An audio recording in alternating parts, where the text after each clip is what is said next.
For decades, Porsche meant one thing: obsession. The sound of an engine tuned like an instrument, a brand built on feel, not features. So when Porsche told the world it was going electric, people listened. Not because EVs were new, but because this was a Porsche, a company that built its entire identity around emotion, noise, and mechanical soul. Fast forward a few years, and something has gone very wrong. Sales are sliding, profits are shrinking, fans are angry, and the CEO is quietly admitting that the old plan doesn't work anymore. This isn't a story about whether electric cars are good or bad. It's a story about what happens when a legendary brand stops listening to the people who made it legendary. So how did Porsche, one of the most respected car makers on earth, end up here? For most of its history, Porsche didn't chase trends. It ignored them. While other car makers fought over cup holders and touchscreens, Porsche obsessed over weight, balance, and steering feel. The cars weren't practical, they weren't cheap, and that was the point. You didn't buy a Porsche because it made sense. You bought it because nothing else felt the same. Then the world changed. Governments started setting deadlines to ban gas engines. Investors began treating electric vehicles like the future of civilization. Tesla wasn't just selling cars, it was selling a vision: clean, fast, inevitable. And Porsche faced a choice: fight the shift and risk being left behind, or embrace it and risk losing its soul. In 2015, Porsche made its decision. It would go electric fully, publicly, and fast. The Taycan was the proof. An electric Porsche that promised everything fans cared about: performance, precision, emotion. On paper, it worked. The launch was massive. Reviews were glowing. Orders poured in. Inside the company, confidence exploded. Executives didn't see the Taycan as one successful model. They saw it as the blueprint: electric SUVs, electric sedans, eventually electric versions of cars that had defined the brand for generations. The message was clear: Porsche wouldn't just survive the EV transition, it would lead it. But here's the problem with blueprints: they assume the ground underneath is solid. And Porsche was about to learn that technology shifts don't just change engines, they change customers, they change expectations, and they change what a brand actually means. By the time the excitement faded, cracks were already forming, and most people didn't notice them until it was too late. The first warning sign wasn't a headline, it was a spreadsheet. Building an electric Porsche turned out to be very different from selling one. The Taycan was expensive to develop: new platforms, new battery systems, new software. Porsche didn't have Tesla's years of EV data, and it didn't have the luxury of selling at thin margins just to gain market share. So it did what Porsche always does: it charged more. At first, that worked. Early buyers were loyalists, collectors, people who wanted the first electric Porsche simply because it was a Porsche. But then reality kicked in. Electric cars age differently. A gas-powered 911 from 10 years ago still feels alive. An EV from 10 years ago feels outdated. Battery range improves fast. Software evolves even faster. What looked cutting edge at launch suddenly feels old in a few years. That's a problem when your brand is built on timelessness. Then came competition. Tesla kept cutting prices. Chinese EV makers flooded the market with cheaper, tech-heavy alternatives. Even legacy rivals like BMW and Mercedes began offering electric cars that felt good enough for most buyers. And Porsche was stuck in the middle: too expensive to compete on price, too electric to rely on tradition alone. Dealers started noticing something unusual. Cars were sitting longer. Tellers were hesitating. Questions shifted from performance to depreciation, charging speed, and resale value. That's not Porsche territory. Worse, the profit margins told an uncomfortable story. Electric vehicles required massive upfront investment, but they didn't reward craftsmanship the same way gas cars did. You could engineer perfection into an engine.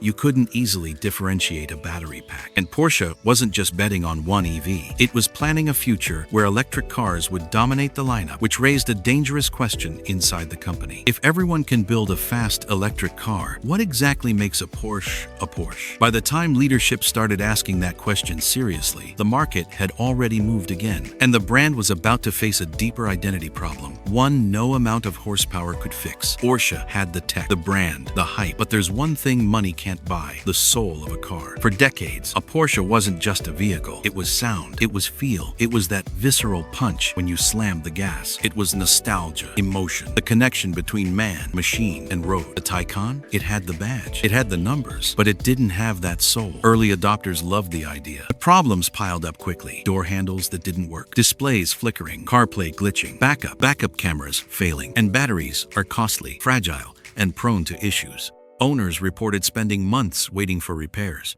sometimes paying tens of thousands for fixes. Word spread fast. Enthusiasts began asking, is this really a Porsche anymore? Even the resale market recoiled. A $200,000 Taycan Turbo S dropped to $70,000 in just a few years. Cars that were meant to hold value, now liabilities. And the numbers? Devastating. Sales for the Taycan fell by half. Profit margins, once healthy, dropped to 10–12%. Meanwhile, combustion engine cars like the 911 continued to sell and sell well. Porsche had ignored its core, the customers who had made it iconic. The irony was brutal. Tesla created a new electric experience. It offered something entirely different. Porsche to replace tradition with technology. In doing so, part of its identity. The company realized late, the fastest EV, latest tech enough. Had to understand what Porsche meant to people. It alone didn't sell emotion. Badge wasn't magic without soul. Mid-2025, reality hit Porsche like a thunderbolt. CEO Oliver Blume sent the memo to staff. New head plateaus were collapsing. Taycan, posed crown jewel of Porsche's electric future, hemorrhaging trust and money, had fallen from $8.2 billion in 2023 to $3.6 billion. Profit margins were shrinking. The weight of costly R&D manufacturing for EVs. Solution seemed obvious. Back what made Porsche focus on combustion engines.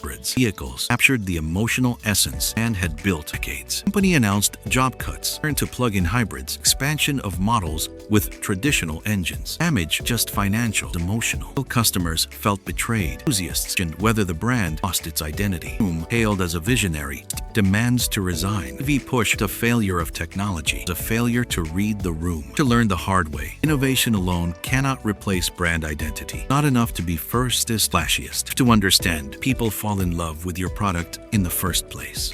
Dead. Recalibrating. Trying to regain trust. Question remains. World racing toward electric vehicles. Porsche balance progress with tradition. The electrify, losing the soul, made the brand legendary. Here's the bigger question. Every iconic brand chasing the future. You innovate. You creating market wants, or you think it wants.